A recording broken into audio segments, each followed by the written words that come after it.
How's it going, people? Welcome back to the channel and welcome to a video on 10 insanely cool hidden features that you find on normal, average, everyday cars. I recently did a video on luxury cars and the types of features that they get, and there are some pretty sick ones, but I didn't realize that a whole bunch of really cool features also exist on cars that you or I could probably afford. If I'm missing any cool features, let me know in the comments down below. If your car has any cool features as well, let me know down there. If you enjoyed the video, make sure you hit the like button, subscribe as well if you're new, but without further ado, let's get into the video.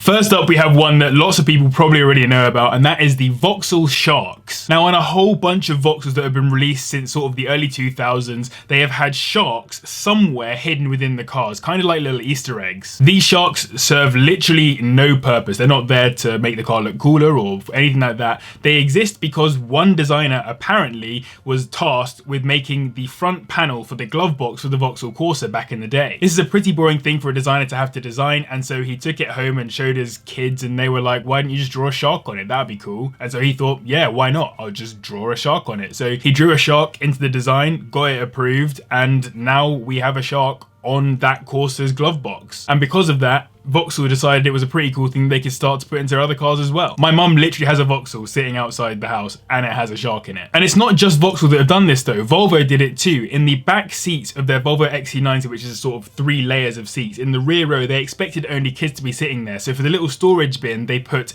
a spider and a spider's web in there just because why not, I guess. Completely pointless features, but they're there nonetheless. Equally as pointless, but with slightly more depth to it, I suppose, Mini back in 2008-2009 included an openometer on their convertible examples. Now what this does is counts exactly how long you spend with the top down on your convertible Mini. In countries like here in the UK where it rains most of the time, it becomes pretty pointless. In fact, where I went to uni in Bath, I think it's supposed to be raining like 85% of days of the year or something ridiculous. It serves no real benefit other than on Mini forums a whole bunch of people talking about how long they've had their roofs down for. One thing that I think is annoying about it doesn't show the percentage of time spent with the roof down. If it showed percentage, then you could have a look at like, am I spending 80% of my time with my roof up or down or whatever. But irrespective, either way, I think it'd be super interesting to see a country by country analysis of which countries keep their tops down the most and which ones have them up the most. But yeah, another pointless feature, but I just thought it was pretty cool. Taking it back to the early 2000s, and Renault took a leaf out of Mini's book with the old classic Minis in particular in this case,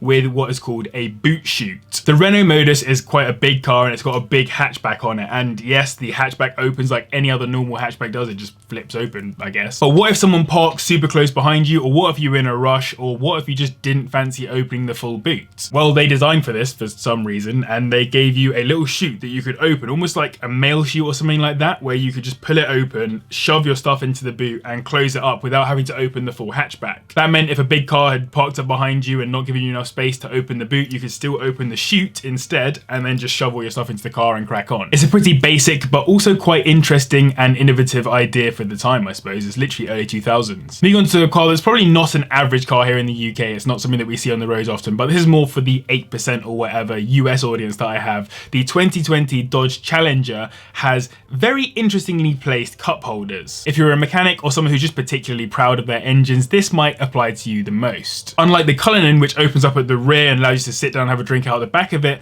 the Dodge Challenger, if you open up the bonnet, under there you'll find 2 cup holders to shove your beverages and have a chat. So yes, if you're a mechanic, you can open up that, have your drink there and work on the engine and grab a sip whilst you're working on it. Or if you're just there to show off the fat V8 that you've got under there, then similarly you can drop your beverage down and flex on people, I guess. And to be fair, when I went to Cafe Machine earlier in the year, everyone wanted to have a look at the supercharger in my MX-5, so maybe I should implement something like this into my MX-5's engine bay, who knows. Either way, I just think it was a pretty cool feature. Now next up we have 2 innovations given to us by Honda. On the one hand, we have Magic Seats, which is basically both front and rear seats that fold in particularly special ways. Basically what they are modular seats that kind of fold up to being exactly perfect rectangles, meaning that if I, for example, folded the whole rear set of seats up, I would have a second boot in the middle section of the car. Or if I folded everything forwards, which would all fit in very nicely, it would be a much simpler job than having to go through the faff of like pulling out the bottom bit and then pushing down the top bit and then folding that bit up. You know the faff. They've also got these implemented on the front seats as well, so you could theoretically fold the front seats forwards and end up with extra legroom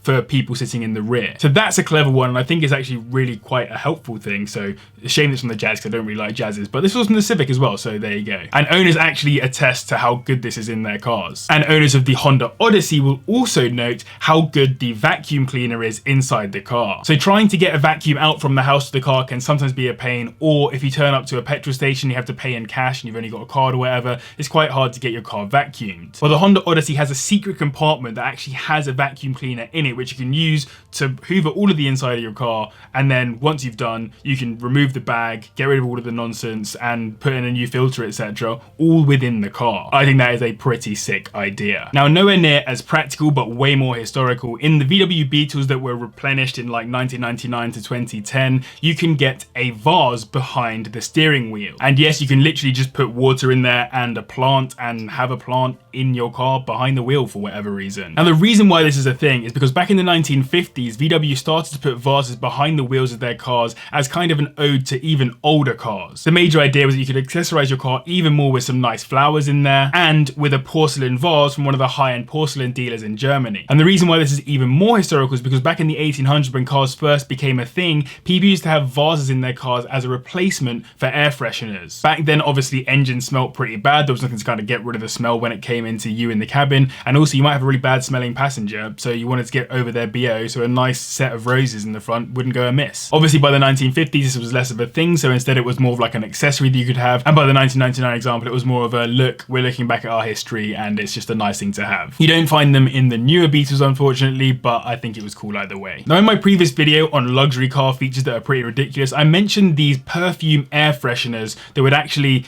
diffuse perfume through the aircon of the car. It's on like S-classes and a few other cool cars. But they also come in the Citroen DS3, which I'm sorry I completely ignored last time, but yes, if you've got a Citroen DS3, you can buy little perfume capsules of different flavors or smells or whatever, throw them into the dashboard of the car, and then have your perfume or scent coming through the car itself. No more need for those little tree things that you get normally in cars. Again, it's not particularly special, but at the same time, I think it's a pretty cool feature to have in what is basically just a lower end Citroen. In third, we have one that I think is actually really important for all cars and not just BMW, who implemented what is called the brake drying system back in sort of 2008-2009. This system goes a step further in terms of making brakes better during wet weather. In the UK, we're told that after driving through puddles or through any kind of wet weather at all, we should test our brakes, make sure they're still going okay. What BMW did is made it so the car automatically over time slightly rubs the pads and discs together to basically automatically keep your brakes clear of water and also nice and warm, so that you don't really lose too much braking performance when it is cold and wet weather. It turns on when you turn your windscreen wipers on, so it works particularly well in the wet, but if you were to go through a puddle or whatever, it might not automatically turn on, so something to be aware of. But either way, something I think is pretty sick, especially as someone who suffered at having a brake loss in bad weather. The penultimate one I wanted to mention was something that I would have loved to have had in my first car. The Vauxhall Corsa D came with what is called the FlexFix bike carrier, which is basically a bike rack which comes out from the rear of the car. It's hidden behind the rear number plate and you have to open the boot to get it to come out, but once you've got it out, you can literally put two bikes on the back of the car. Back when I was going BMXing all the time and my mates were going to the dirt jumps and whatever, that would have been so useful rather than trying to cram like 3 or 4 bikes into the back of my car. And as there was interest in this, they also added it to an SUV, so the Vauxhall Mocha can actually fit 3 bikes onto the back of it with a slightly larger and more complex system, but still the same basic idea. Genuinely, I think this is really cool. I did not realize this was a thing for such a long time. And finally, one more thing that actually came up in my luxury cars video as well was that Rolls-Royce have those really nice umbrellas hidden in the door cards of their cars. Well, I completely overlooked and forgot the fact that Skoda have also been doing this with their Superb. This comes as part of the Skoda Simply Clever initiative that they've had since like 2003 or so, where they basically implement a whole bunch of interesting extra features